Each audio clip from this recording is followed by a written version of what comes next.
એક બરસાનામાં એક ભક્ત છે, મર્યાદા આપણા પુષ્ટિ માર્ગી નહીં પણ મર્યાદા ભક્ત ન કહેવાય, પુષ્ટિ ભક્ત જ કહેવાય, પણ આપણા સંપ્રદાયના નહીં.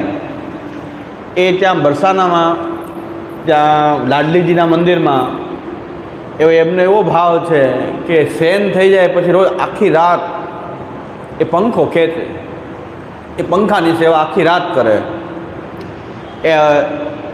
એમને આ કોઈ યુટ્યુબના ઓલા કોઈ પત્રકાર કે યુટ્યુબના ઓલા વિડીયો બનાવવાવાળાએ પૂછ્યું કે તમને કંઈ અનુભૂતિ થઈ લાડલીજીની?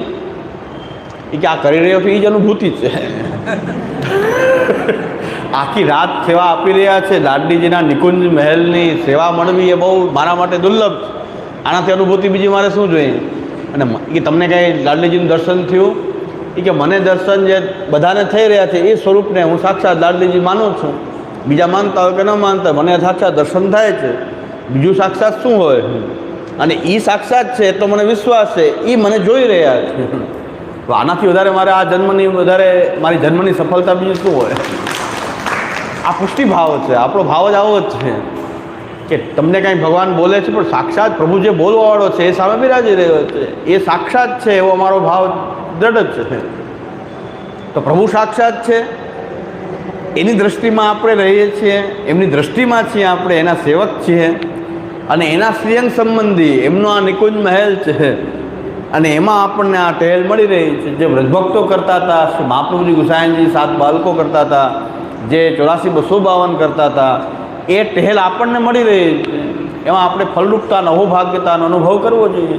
તો એને હરિરાયજી કહે છે કે ફલરૂપ તયા જ્ઞાત્વા વિધેયા મનાદિભિ, આ સેવા મન વાણી કાયાથી એ કરતા રહેવી જોઈએ.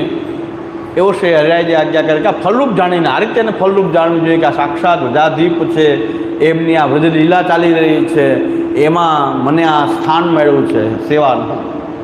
તો આપણા ટીકાકારોએ પણ કહ્યું છે કે યુગલ સ્વરૂપ બિરાજી રહ્યા છે. વ્રજાધીપનો અર્થ કે યુગલ સ્વરૂપોની એક બંનેની કોઈ સહચરી છીએ એવા પ્રકારની સેવા આપણને આપણા ઘરમાં પ્રાપ્ત થઈ રહી છે, એવો ટીકાકારોએ ત્યાં ભાવ ચતુશ્લોકીની ટીકામાં બતાવ્યો છે. તો આ બધા આ જ સેવામાં આ બધા ભાવ બતાવ્યા છે ને.